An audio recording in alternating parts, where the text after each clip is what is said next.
بسم الله الرحمن الرحيم لمرضاة الله سبحانه وتعالى وهدايته وعنايته وتوفيقه ثم إلى حضرة النبي المصطفى محمد رسول الله صلى الله عليه وسلم وعلى آله وأصحابه وأزواجه وأهل بيته أجمعين ثم إلى جميع مشايخنا وأساتذتنا ومرشدنا ثم خصوصا لمؤلف هذا الكتاب الفاتحة. أعوذ بالله من الشيطان الرجيم. بسم الله الرحمن الرحيم. الحمد لله رب العالمين الرحمن الرحيم مالك يوم الدين إياك نعبد وإياك نستعين اهدنا الصراط المستقيم صراط الذين أنعمت عليهم غير المغضوب عليهم ولا الضالين آمين. الحمد لله رب العالمين والصلاة والسلام على أشرف الأنبياء والمرسلين وعلى آله وصحبه أجمعين. رب اشرح لي صدري ويسر لي أمري واحلل عقدة من لساني يفقه قولي. قال المؤلف رحمه الله تعالى وأدام نفعنا بعلومه في الدارين آمين. ثم قال اللهم هداية للصواب يا رب العالمين. Dan kedua dari fardu wudu ya. Yang kedua dari fardu wudu, karena fardu wudu itu ada 6. Yang pertama itu sudah kita bahas, niat. Nah, ini masuk kepada fardu wudu yang kedua, yaitu membasuh sekalian muka. Sekalian ini maksudnya seluruh muka wajib dibasuh. Mana standar ukurannya dan had panjangnya, barang antara tempat tumbuh rambut kepalanya dan kesudahan dagunya. Nah, ini panjangnya. Panjang itu maksudnya atas bawah, vertikal ya? Atas bawah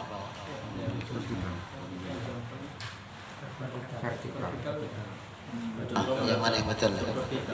Atas bawah vertikal ya? Kalau datar horizontal. Nah, ada beda pendapat ini. Ada khilaf ya. Tapi yang mana sahih ini? Oh, vertikal ya. Atas bawah ya. Terkejut mualim. Pikir mualim masalah selama ini mungkin udah disampaikan pula. Jadi agak terkejut lah, tak salahnya aku. Udah banyak YouTube. Rupanya betul, alhamdulillah. Ingat sekolah dulunya ini. Udah berapa puluh tahun aku ditinggalkan sekolah tuh kan. Pada masih betul juga ingatan tuh, alhamdulillah. Atas bawah, dari mulai tempat tumbuh rambut atas. Tapi yang pula yang wajar. Kalau ada pula yang memang botak pula kepala, itu nggak jadi ukuran. Yang adatnya lah tumbuh di kepala itu mana? Di sini. Sampai mana? Dagu. Ini panjangnya. Panjang di situ maksudnya vertikal.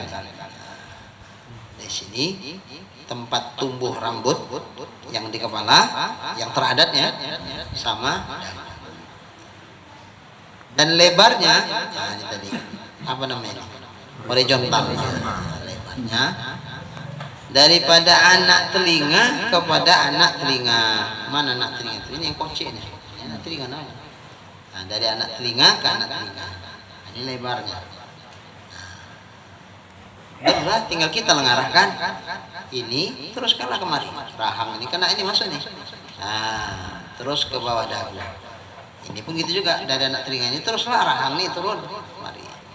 Nah, terus bawah dagu. Ini teruslah turunkan sampai ke anak telinga. Juga gitu, terus sampai ke anak telinga. Nah, itulah batas muka yang wajib dibasuh. Segala bulu yang tumbuh di muka itu masuk anggota muka, wajib dibasuh. Bulu apa? Bulu apa aja lah.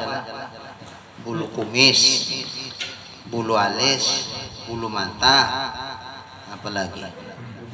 Nah, boleh hidung nggak masuk. Hidung lain lagi. Hidung bukan muka. Hidung bukan muka.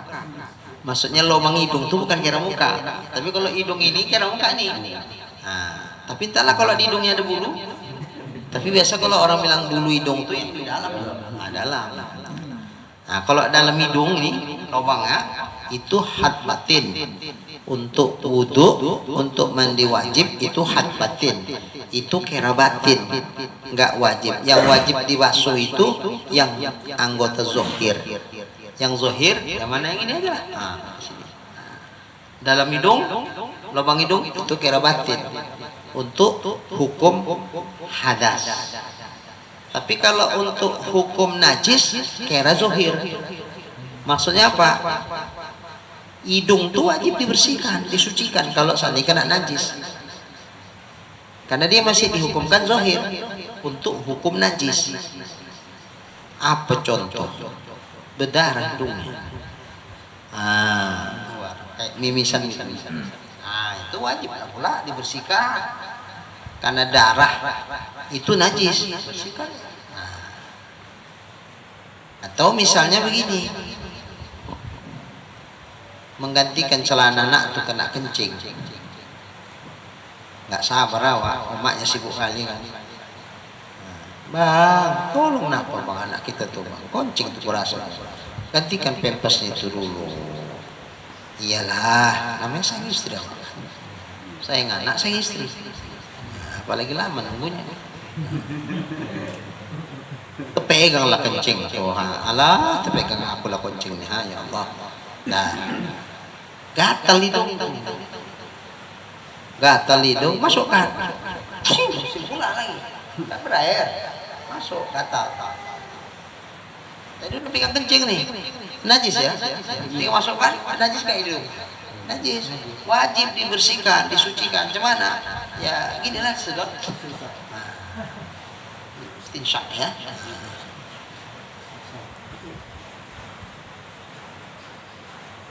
Tapi anggota batin untuk masalah hadas, mandi wajib atau wudu. Makanya nggak ada kewajiban kita memasukkan air ke hidung ketika saat mandi wajib, ketika saat berwudu. Enggak. Apa hukumnya waktu mandi wajib atau wudu masukkan ke hidung? Istinsak, sunnah, bukan wajib itu. Nah, itu menunjukkan bahwa untuk hukum hadas lubang hidung itu termasuk anggota batin, sehingga nggak wajib dibasuh, sunat aja yang termasuk. Tapi kalau untuk najis, kalau bernajis lubang hidung itu wajib disucikan.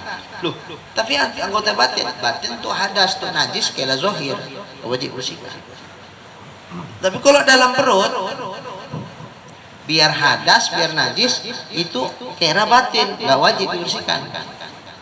Lagi cemana bersihkannya? Gimana bersihkan? Nah, jadi kalau tanya orang, apa hukumnya sembahyang bawa najis? Di mana adanya hadis itu? Itulah. Jangan terus dihukumi dulu. Kita tanyakan najis yang mana sekarang? Apa hukumnya sembahyang bawa najis? Najis yang mana maksudnya? Kalau najis yang perut ini tak mengaku, karena anggota batin. Tapi kalau najis yang di luar, Mulut untuk hukum najis anggota saya. Makanya kalau muntah, muntah itu najis nggak? Najis. Berarti mulut kita najis. Ya langsung minum. Kalau langsung minum, gluk gluk gluk, air yang kita minum bercampur najis. Berarti air apa itu? Air bernajis. Menelan air bernajis haram. Nah, kumur. Agak 3 kali udah suci itu ya. Nah, baru minum. Kadang macam-macam gini karena sepele, tak ke situ pikiran. Apalagi oma-oma, ada banyak kali yang dipikirkan. Nah, pikirkan belanja, masak, nyuci segala macam lagi. Ya banyak kali dipikirkan. Tak pikir mama. Nah, mesti kita kasih tahu lah begini. Oh, gitu.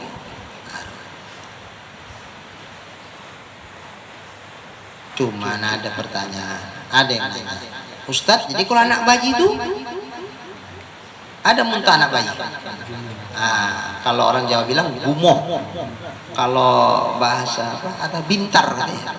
Bintar. Itu bahasa apa? Melayu ya, Melayu bintar. Kalau bahasa Indonesianya apa? Ada khusus dia. Kalau anak-anak ada. Tidak dibilang muntah, walaupun sama dengan muntah. Sesuatu yang sudah masuk lewat makhraj ha, itu kan halak kan 3. Ada adnal halak, wastol halak, aksol halak. So kenapa ada ahlinya sih? Cocoknya mualim nanya dulu. Aduh, maaf lah ya Ustaz.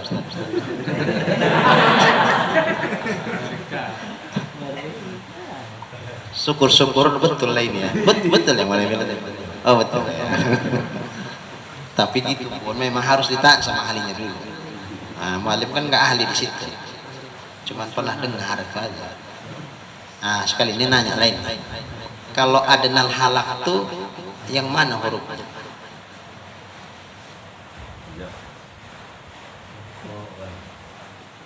Pura-pura lama. Kho sama ghin. Kalau wastol halak ha'ain. Ha kecil ya. Kalau aksol halak hamzah ha. Ha gitu ya. Yang jadi ukuran ini wastol halak. Makhraj ha kecil. Ain ha. Kalau udah lewat ke situ ke dalam itu sudah had batin. Tapi kalau masih kho, apalagi di mulut, itu masih had zohir untuk hukum najis. Jadi kalau sudah masuk ke dalam, lewat lahak kecil, tiba-tiba berderak, keluar dia karena tadi kekenyangan. Waktu keluar itu memang tidak nasi, cairannya, minum yang kekenyangan, buka puasa, keluar dia.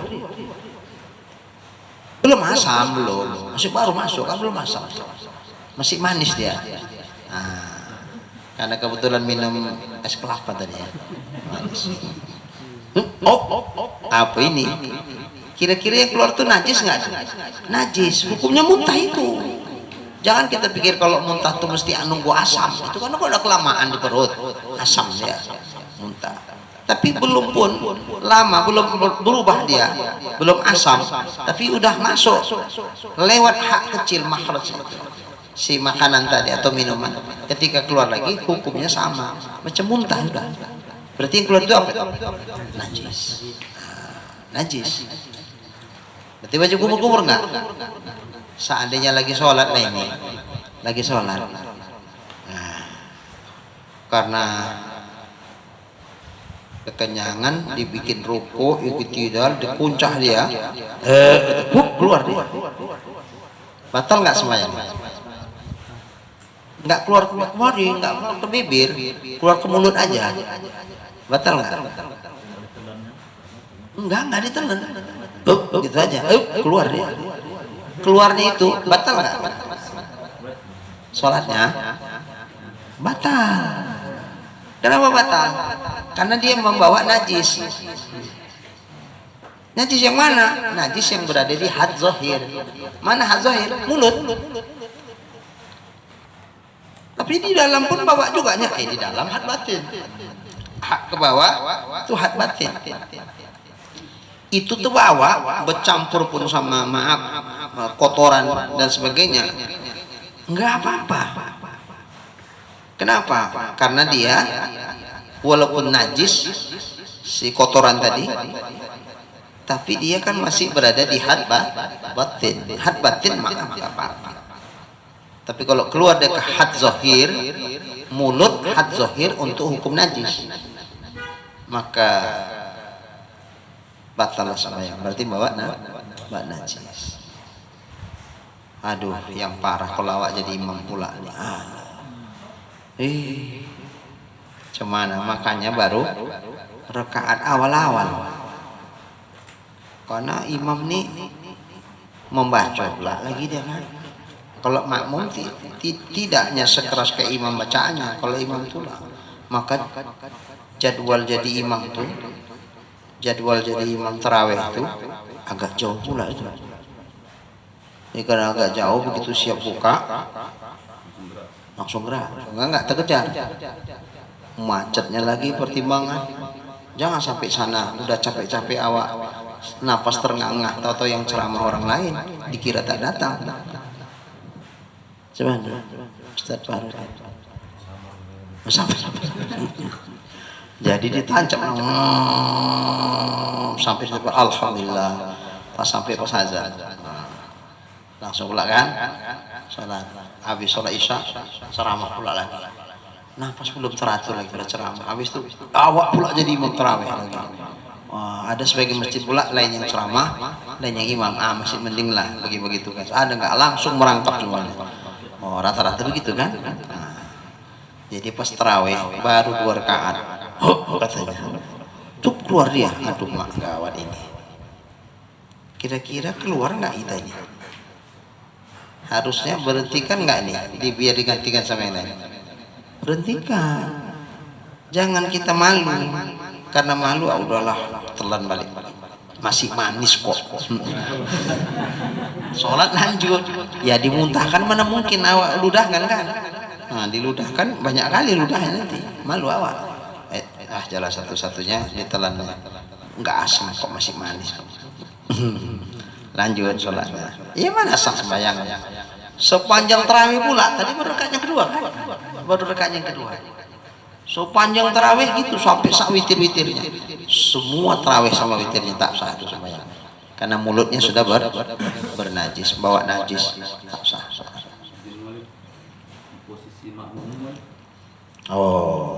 Dibilang imam tidak.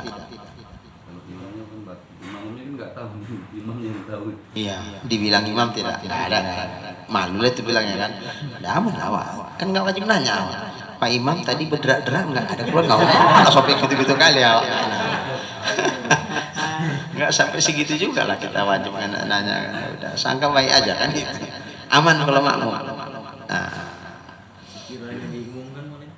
Sekiranya diumumkan. Nah baik. Nggak nampak kita itu kan, muntah dia itu kan. Udah aman. Sama kayak imamnya kena najis tapi bagian dalam. Udah siaplah sembahyang. Pokoknya ini. Tengok. Masya Allah, pacar. Wah, darah banyak. Tapi nggak tembus keluar. Siap sembahyang. Sah sembahyang imam. Sembahyang imam sah nggak? Usulnya mak darah tuh. Mana sah? Nggak sah kan? Kita ngikut imam yang nggak sah gimana?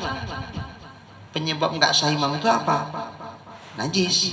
Najisnya di zohir apa di batin? Batin, nggak nampak. Ya udah aman, apa-apa. Imamnya ngulang, makmum tak perlu ngulang. Tapi kalau tak cecak pula di belakang, nampak ya. Begitu. Assalamualaikum warahmatullahi wabarakatuh. Kita pastikan lah ini, karena waktu semua itu aku mau pikir-pikir. Nanti bukannya tak cecak, penampakan awak tak cecak, tapi mirip ku tengok kan gitu. Siap sembahyang pastikan. Allah, ya Allah, betul tak cecak rupanya Pak Imam. baju Pak Imam di belakang tuh kena teh cecak. Ah iyanya, iya. Tengok Allah, ya Allah betul. Wajib ulang nggak imamnya? Wajib. Kenapa? Sholat imam batal nggak? Batal. Kejatuhan najis kan batal. Oke. Sementara makmum ngikut yang batal, batal nggak? Batal. Kenapa? Karena penyebab batalnya itu sesuatu yang zahir. Datang ibu-ibu, kami nggak nampak Ustaz di balik tirai. Amal itu ya? Oh enggak. Bukan mesti ditengok. Kalau ditengok paling 1-2 itu menengoknya itu. Bangsa bisa terlihat apa tidak? Seandainya ditengok nampak enggak? Nampak. Nah, itu sudah madai itu. Berarti enggak sah. Walaupun kita waktu sembahyang itu nggak nampak, bagaimana mau nampak ibu-ibu di belakang? Mana nampak? Nah, tapi sekiranya ibu itu menengok, nampak nggak? Nampak, karena dia di bagian zahir. Tapi menentukan, iya, betul. Kalau dahak nggak najis, cuman kalau keluar ditelan batal. Puasa pun batal, sholat pun batal. Beda ludah. Kalau ludah itu ditelan tidak membatalkan puasa, tidak membatalkan sholat. Jadi ada orang karena nggak tahu dia, jadi ludahnya kan keluar air liur tuh, diludahkan masjid, mana ini? Terakhir dikulum-kulum aja. Nggak berani ditelan, kok nang berarti batal kan? Kulum lama-lama mungkin banyak, nggak bisa baca. Nggak bisa baca. Inilah gara-gara jahil tadi. Karena jahil. Kalau dia alim, mumpung masih sikit, telan kan? Nggak apa-apa. Selama ludah, ludah. Iyalah, gimana pula ludah orang lain? Murni ludah, tidak ada campuran. Tapi kalau ludah bercampur sisa makanan terselit di gigi, lepas dia, kalau itu jangan ditelan. Atau misalnya minum teh manis supaya Allahu Akbar, masih manis, berarti masih bercampur sama teh manis kan? Jangan ditelan. Tapi kalau ludah murni tidak ada campuran apa-apa, itu ditelan nggak apa-apa. Puasa pun nggak apa-apa. Jadi ini puasa kayak kena sawan ludah. Macam paten kali lah puasa dia sebelum ludah saja. Kenapa sebelum ludahnya? Ya takut aku ketelan nanti batal. Nggak apa-apa. Kalau cuman hanya ludah, nggak batal itu. Selama masih di mulut, jangan sudah meleleh di bibir. Habis itu ditelan, itu batal. Kalau udah keluar di luar areal mulut ke bibir, jangan disedot lagi, kemudian ditelan, kalau itu batal. Tapi selama masih di dalam mulut, air liur itu ditelan nggak apa-apa. Bahkan, tapi ya pula, yang mau bikinnya apa tidak? Cuman ulama mau bikin hukumnya. Andai ditaruhkannya lah air ludahnya itu di lidah, habis itu lidahnya dijulurkannya keluar, itu masukkan lagi, ditelan, batal nggak? Taruh di lidah, bukan meleleh di bibir. Di lidah, lidahnya yang keluar, tarik lagi masuk, kira-kira cuma itu. Iya. Sekarang dia adanya di mana? Di lidah, oke kan? Yang keluar apanya?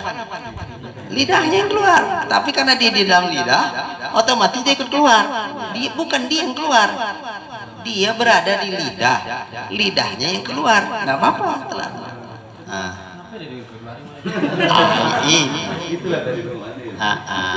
Inilah apakah ada mau bikin atau tidak, ulama sudah menetapkan hukumnya. Memang kalau kita pikir-pikir yang menyala-nyala saja lah bikin gitu kan itu. Iya, itulah fikih. Sampai ada disebutkan dalam kitab fikih itu gini, istrinya kan turun dari tangga, adalah 10 anak tangga. Pas di tangga yang ke-8 Kata suaminya, kalau kau turun ke bawah jatuh talak. Kalau kau naik ke atas lagi jatuh talak. Kau tetap di situ juga jatuh talak. Nah, jadi macam mana Mbak supaya jangan jatuh? Melompatlah ke bawah.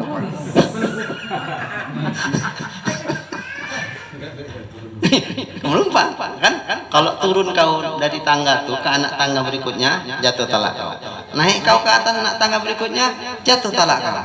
Tapi kalau segitu aja, ya udahlah diam aja lah situ dia. Masih aman. Dia enggak tetap kau di situ jatuh juga talak kau. Nah, kan jalan sulitnya lompat kan. Nah, macam mana caranya? Mbak jangan jatuh talaknya. Nah, solusinya lompat. Cuman ada yang mengatakan talaknya tidak jatuh karena yang mentaklik talak itu orang gila.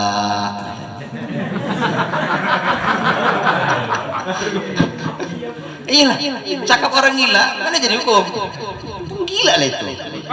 Suaminya gila. Masa pula mentaklik talak kayak gitu? Tetap kau di situ jatuh talak. Turun satu anak tangga jatuh talak. Naik satu anak tangga jatuh talak. Jadi macam mana lah istrinya Mbak supaya selamat jangan kena talak, jangan kena keputusan taklik talak. Nah, ada yang menjawab kan jujur ini, jawab jujur ini melompat. Nah, itu jujur itu jawabnya. Nah, ada yang gini, nggak jatuh, ngapain melompat? Turun aja nggak apa-apa itu. Kenapa? Karena yang mentaklik talak tuh orang gila. Cakap orang gila tak jadi hukum. Dari mana tahu kita gila? Indikasinya. Masa pula suruh naik jatuh, turun jatuh, tetap sudah jatuh. Kan orang gila tuh yang cakap kayak gitu. Juga maksudnya kalaupun jatuh maling turun aja, ngapain lagi dia sama laki yang gila gitu. Turun aja biar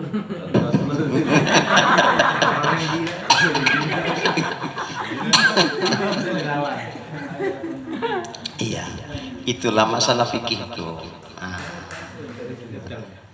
Malim, ketika muntah tadi kan biasanya kan kadang terawih gitu kan karena minum kebanyakan gitu kan. Pas posisinya sujud malim, keluarlah sedikit ya kan, terasa memang rasa kurnia kan. Jadi kan posisi sujud nih malim, cara mengapakan sama yang belakangnya mana malim? Sama kita imam nih, udah batal. Iya betul. Kalau kita bilang subhanallah, makmumnya bingung. Terbalik ini. Harusnya kami subhanallah, imam pula subhanallah. Apa yang terjadi pada imam ini kan gitu. Sebetulnya kan dengan dia sudah batal, boleh bercakap nggak? Boleh. Udah bilang aja, tolong gantikan aku udah batal kata Allah. Udah selesai. Oke. Salah dia lah itu salah dia. Kalau dia bilang oke, salah dia itu. Aku tidak menghendaki jawaban, tindakan gitu. Memang betul itu. Kalau yang nggak ngerti bingung dia. Terakhir ditengok ini jemaahnya. Takutnya bukan apa-apa. Ada jamaah yang agak lasak sikit. Lama kali diintipnya begini. Pas tengok-tengokan. Refleks, bertanya dia, ada apa Pak Imam katanya pula. Baru ada di satu tempat. Ini memang bukan ngarang, kisah nyata ini. Jadi dari i'tidal, Allahu Akbar sujud. Karena ada komando takbir, makmum sujudlah. Begitu sujud, imamnya nak sujud, ada kodok. Sementara imamnya penakut sama kodok. Begitu sujud, refleks lah dia tegak. Habis itu melompat kodok tuh, dia pun geser. Geser dia. Bingung dia. Makmum sujud semua kan? Dia bingung. Cuma baru bingung dia kan, cuma gara-gara kodok tuh hilang akal dia, tak tahu dia apa mau dibikin. Setelah itu diam saja. Itu tadi ada anak muda karena lama kali diintipnya, terus nengok gini, pas tengok-tengokan Datang anak muda ini nanya, ada apa Pak? Dia pun jujur kali jawabnya. Suaranya mantap besar. Ada kodok. Begitu dengar ada kodok, kan dengar semua jamaah. Geli rasa orang itu. Ketawa semua, saya batal semua bayar. Nah, sebetulnya enggak, apalagi itu pun bisanya kalau imamnya. Tapi mungkin ada ilmunya pun karena takut sama kodok itu jadi hilang ilmunya. Nah, sebenarnya kalau memang dia bisa tahu solusinya, ya udah macam tadi aja gesernya. Aku batal, tolong gantikan. Baru makmum di belakang yang bingung. Iyalah gantikan, tapi cuma caranya. Karena bayangan makmum tuh kalau gantikan kan maju ke depan, posisi lagi sujud, mana mungkin aku nyeruduk, mau lah luka keningku, bingung dia. Ini pun kalau kita di belakang imam mesti tahu juga ilmunya itu. Cemana seumur-umur belum pernah kejadian lagi sujud itu batal ya. Sekira kejadian lah, misalnya dibilang lah, gantikan saya batal, minggir lu dia kan. Atau kalau ada pintu kamar tuh kan, masuk di situ keluar. Ya ada situ aja lah, minggir. Iya lah, cuman lagi. Iya, apa boleh buat. Kalau punya ilmu terbang pula, peringan tubuh terbang awak, maaf gitu. Namun melangkah-langkah jamaahnya tak boleh, haram kan. Kecuali darurat kali lah. Kalau darurat kali boleh. Irtikabu akhafid daruren, mengusahakan mudarat yang paling ringan. Apa contoh? Mulas perut, aduh mak, kalau sampai jebol memang lagi nggak bagus ini. Kalau keluar cair ini, cairan keluarnya, aduh mak kacau. Kalau sampai keluar menajisi masjid lagi, malu pula lagi, cemano lah ini ya Allah. Kalau itu memang melangkahi orang sembahyang ini melewati haram. Tapi sampai keluar ini haram juga. Mudarat ini lebih besar dari mudarat itu. Lewati itu nggak apa-apa. Karena kalau sampai kita pertahankan tiba-tiba jebol, bukan sampai mati, sampai anak cucu menanggung malu itu. Udah mati awak, cucu awak cerita lagi nih gini tentang perkara apa di masjid Imam Taberak. Atuk diulah akan cucu awak menang. Cucu awak nggak ngerti, belum lahir dia waktu itu, udah ikut nanggung malu dia.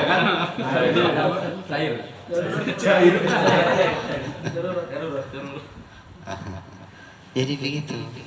Jadi kalau ini boleh lah apa-apa. Jadi balik ke tadi, sekiranya imamnya bilang gitu lagi sujud, cemana kita menggantikan?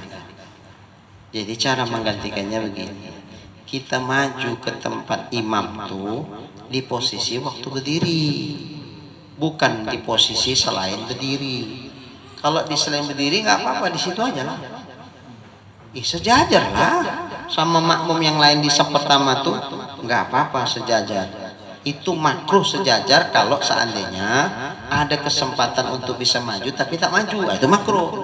Tapi ini kan belum bisa maju, apalagi lagi sujud. Jadi macam mana? Udah komando aja, niat awak jadi imam. Allahu Akbar. Paling-paling ibu-ibu lah di belakang kan mengapulain suaranya. Itu urusan orang tuh lah, nggak urusan awak lagi kan. Allahu Akbar, sujud. Masih posisinya sama. Begitu Allahu Akbar, berdiri tegak lurus. Rakaat yang kedua, barulah maju. Majunya pun pakai aturan. Jangan lenggang kaki, ngawak, telpak, sambil itu 3 gerak berturut-turut batal. Jadi mesti nak paham juga cara maju itu macam mana. Jadi cara majunya ini ada beda pendapat di mazhab Syafi'i tentang kanan kiri. Kalau sejajar kira 2 gerak apa kira 1 gerak? Kalau kanan kiri. Kalau tidak sejajar itu sepakat bahwa itu kanan kiri kira 2 gerak. Macam kita berjalan kan tak sejajar. Dalam contoh lain ya, misalnya kita jalan kan gini, kanan Mana gini kita jalan. Kalau kayak gini bila sampai ke tempat tujuan. Nah, tentu jalan kan ini. Nah, kalau seperti ini, yang kaki kiri di depan kaki kanan melangkahnya, berarti kan nggak sejajar namanya. Nah, kalau ini sepakat ulama, ini 2 gerak. Tapi kalau sejajar, kanan kiri sejajar dibikinnya. Nah, ini beda pendapat di kalangan ulama mazhab Syafi'i. Ada yang menghitung karena sejajar itu hitungannya kira 1. Tapi ada yang menghitung biar sejajar pun karena itu kanan kiri dihitung 2. Oke. Kita ikut pendapat yang mana? Umpamanya kita ikut pendapat yang lebih ringan aja lah ya. Kalau sejajar hitung 1. Ini kira-kira di tempat pertama sampai ke mihrab tempat tegak imam tuh kita perkirakan berapa langkahnya? 4. Oke, 4. Jadi caranya macam mana? Udah berdiri, sebelum baca Fatihah maju dulu. Atau kalaupun dihitung kita ikutlah pendapat yang ihtiyatnya, kanan kiri 2, tegak, baca Fatihah. Itu 3 gerak yang batal kan kalau berturut-turut. Berhenti kita dulu, baca Fatihah situ. Bismillahirrahmanirrahim. Waladdallin. Amin. Sebelum baca ayat, gerak lagi, kan udah putus. Jadi breaknya itu kira-kira putus seukuran membaca surah Al-Ikhlas. Sekira-kira selesai surah Al-Ikhlas, baru kita gerak lagi, dianggap itu tidak berturut-turut. Durasi waktu surah Al-Ikhlas, Fatihah sama Al-Ikhlas, panjang Fatihah pasti sudah putus ya, nggak berturut-turut. Oke, baru sebelum kita baca surah maju lagi. Nah, baca surah. Ini kan masih kira 2. Yang tadi 2 sama ini kan ada 4, itu kan putus. Nah, habis itu baca surah. Selesai baca surah, sebelum ruku maju lagi. Setelah itu baru kita ruku. Itulah cara. Jadi putus-putus bikin. Langkahnya ada kan di posisinya, kalau langkahnya nggak panjang satu langkah nih posisi makmum ke imam. Jangan sampai kecil lah. Kayak raksasa lah. Ya wajar-wajar lah. Nah, kalau ini langkah pendek 4. Kalau 4 nanti susah. Kayaknya kita bikin biar macam mana bisa 3. Nah, agak panjang aja. Dah. Sebelum baca Fatihah tadi ya, baca Fatihah. Break. Sebelum baca ayat lagi bikin. Siapa baca ayat? Break. Kemudian langkah baru. 3 kali. Untuk mundur ke belakang karena ada yang masuk itu juga Sama, seperti itu juga. Jadi jangan nanti gini kita mundurnya. Ya udah batal, percuma aja kita mundur. Yang batalnya nggak ngawani juga itu. Nah, jadi mesti sama posisinya. Sama. Misalnya batal, keluar dia. Jangan dibiarkan kosong. Jangan dari mulai dia keluar, ambil wudu sampai balik lagi masuk kosong juga. Sogenya merapat. Merapat. Yang kemana yang merapat? Kanan apa kiri? Ukurannya bukan kanan kiri. Ukurannya mana yang lebih sejajar sama imam. Jadi kalau misalnya di sini, imamnya di sana, di sini yang bolong, yang sana merapat kemari. Jangan yang sini merapat, sana merapat kemari. Kalau di belah sini, ya sana yang merapat kemari. Kalau di tengah, suka hati deh, manapun jadi merapatnya. Nah, gitu. Jadi mesti nak paham juga ini. Kan? Ya. Kalau dia nggak selama baca surah Ikhlas tadi tapi dia berhenti, misalnya 1 berhenti, berapa detik lagi itu maju lagi dia berhenti. Nggak bisa. Durasinya seukuran surah Al-Ikhlas. Itu baru dikatakan dia tidak berturut-turut. Jadi kalau belum jedahnya seukuran surah Al-Ikhlas, berarti masih dihukumkan berturut-turut, ya batal aja. Malim, pernah saya kejadian soal malim batal kan. Saya jadi imam gitu kan. Yang di belakang tuh nggak ngerti. Orang tua-tua sih nggak ngerti dia. ada anak muda tapi belakang dari imam tuh udah lima dari kiri ngomongnya. Dari depan itu kan 5. Orang ini diam aja malah bawa apa kan udah batal kan gitu kan, orang ini diam aja yang di belakang. Padahal udah nampak, padahal pas waktu baca Fatihah itu kan. Jadi nggak ada yang maju. Terakhir anak muda ini dari sini maju, dia berjalan dia karena lepaskan mik malim kan, lepaskan taruh situ, dia maju aja jalan biasa, jalan-jalan dan bingung lagi mik tuh malim. Ngambil lagi tuh, baru membaca Fatihah dia. Terakhir sholat kata tuh batal apa enggak ya, batal apa enggak. Tapi yang tadi nggak bisa apa malim, nggak bisa gantikan gitu malim. Jadi semua itu malim batal ya. Batal. Jadi yang gantikan tadi batal, yang ngikut imam batal, batal. Harusnya mufaroqah orang itu. Nah, kalau kayak gini macam mana? Andai begitulah bagaimana? Yang di belakang imam diharapkan maju, tidak maju-maju. Nah, tak ngerti dia. Atau ngerti tapi grogi, nggak berani. Jadi macam mana? Yang berani dan bisa itu jauh, nggak ditentang mihrab, nggak apa-apa, maju dikit aja deh, supaya nampak beda antara dia dengan makmum yang saf pertama. Sekira-kira jangan kejedutlah kepala dia sama dinding depan. Jadi nggak perlu di jalan. Nah, kalau jalan deg udah batal tuh berapa langkah.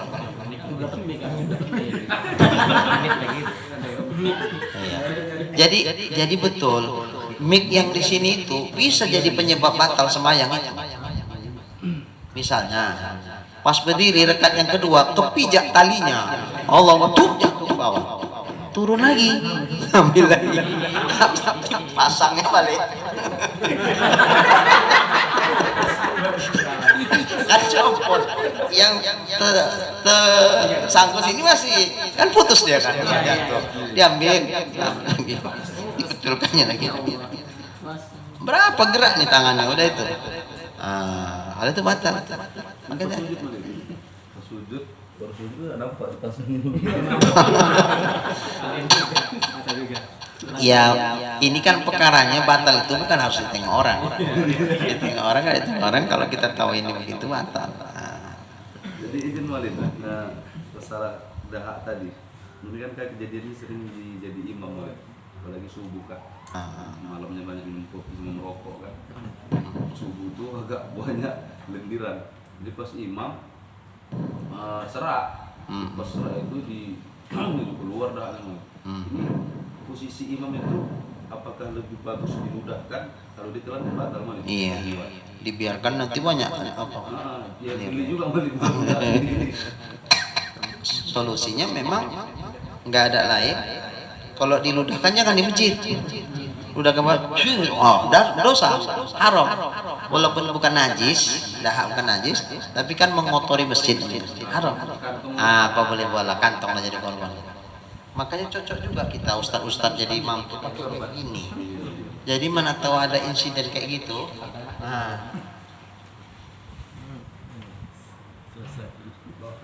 Baru plastik. Udah dipikir juga. Atau kantong plastik.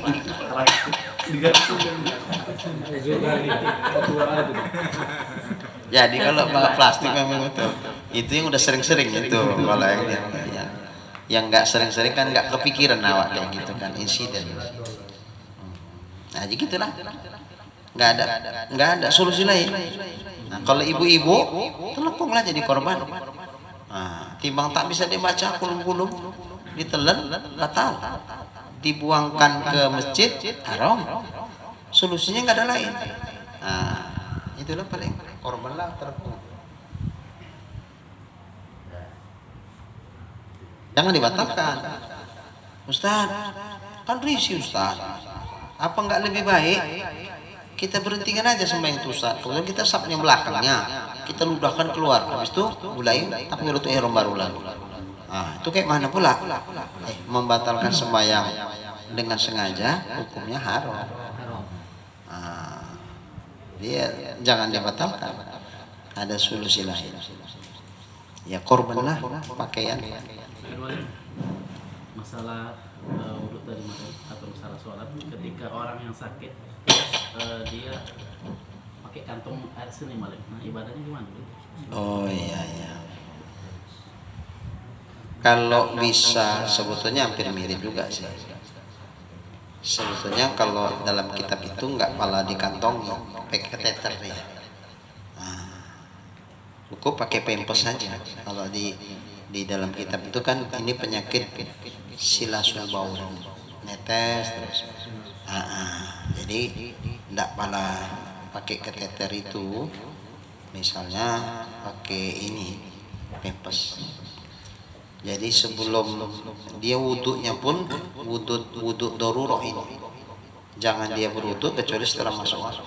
Kalau maksudnya wudhu ini untuk sholat, karena belum dibilang darurat toharohnya ini, sementara kewajiban sholat belum masuk.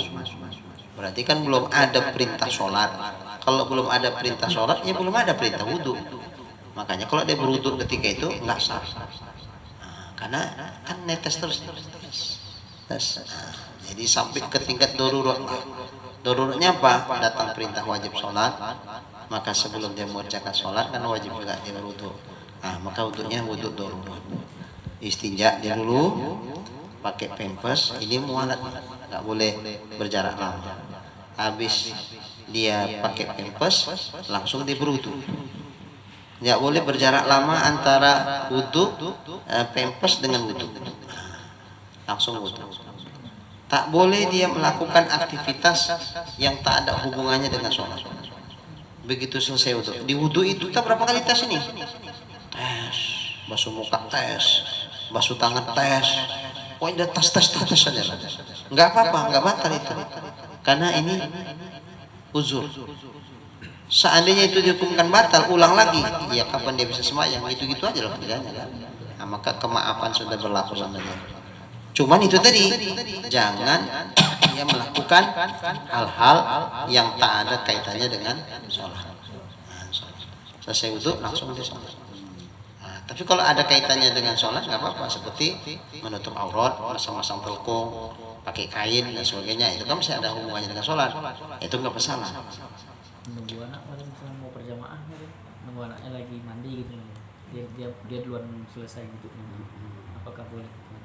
Nah ini kan masih ada kaitannya dengan sholat, masih boleh. Tapi kalau kita rasa menunggu, kalau memang seperti itu kita desain aja, jangan kita wudhu dulu, biar dia siap dulu, dia nunggu kita, jangan kita nunggu dia. Yang seeloknya begitu, supaya tesnya jangan terlalu banyak. Siap, kita wudhu mau ke tempat sholat, ada pula tamu. Assalamualaikum. Aduh, tamu. Waalaikumsalam. Ada apa bu? Gini. Oh iya, nyampaikan kirim salam bu Anu, nanti ada undangan kita jamaah wirid hari ini di rumahnya. Oh iya, waktu bercakap tuh tes. Ini batal. Kenapa? Karena tak ada hubungannya dengan sholat. Jadi kalau netes dia tes batal, wajib ulang dari awal lagi. Buka pempes, istinja, pasang pempes baru, wudhu lagi, begitulah seterusnya. Makanya jangan dia melakukan hal-hal yang tak ada kaitannya dengan sholat. Sembahyang lagi, di sembahyang entah berapa kali tas majelis, itu uzur, maaf. Kemudian niat wudhunya, sengaja aku berwudu bukan mengangkatkan hadas kecil. Hadas kecil tak mungkin terangkat orang netes terus dia. Jadi niatnya nawaitul wudu'a listibahati fardhi sholat, sengaja aku berwudu untuk membolehkan sholat fardu, bukan mengangkatkan hadas tapi membolehkan sholat fardu. Jangan sholat aja, nanti hanya berlaku wudunya untuk sholat sunat, tidak berlaku untuk sholat fardu. Makanya mesti diniatkan fardunya untuk membolehkan sholat fardu. Dengan ini bolehlah sholat fardu. Kalau sunat, fardu aja boleh, sunat apalagi kan. Nah seperti itu. Baiklah, seginilah dulu ya. 10:30 lagi.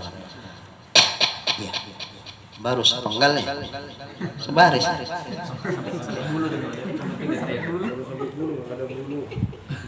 Iya, iyalah sampai nggak apa-apa lah. Insyaallah. Gini lah kalau yang ngaji ustaz tuh. Dulu kami waktu sama Ustaz Mas'ud pun begitu ya. Semua permasalahan yang tak selesai di jamaah tuh muntah di situ semua. Bismillahirrahmanirrahim. Alhamdulillahirabbil alamin wassalatu wassalamu ala asyrafil anbiya'i wal mursalin wa ala alihi wa sahbihi ajma'in. Allahumma rzuqna imanan kamilan wa yaqinan shadiqan wa qalban khashi'an wa ilman nafi'an wa amalan maqbula wa taubatan nasuha wa husnal khatimah. Allahumma rzuqna rizqan wasi'an halalan tayyiban mubarakan jamila wa ilal khairi qarribna wa 'anil syarri ab'idna waqdi hawaijana fid dini wad dunya wal akhirah innaka 'ala kulli syai'in qadir. Rabbana atina fid dunya hasanah wa fil akhirati hasanah wa qina 'adzaban nar. Sallallahu ala sayyidina Muhammad wa ala alihi wa sahbihi ajma'in. Walhamdulillahi rabbil alamin. Taqabbalallahu minkum.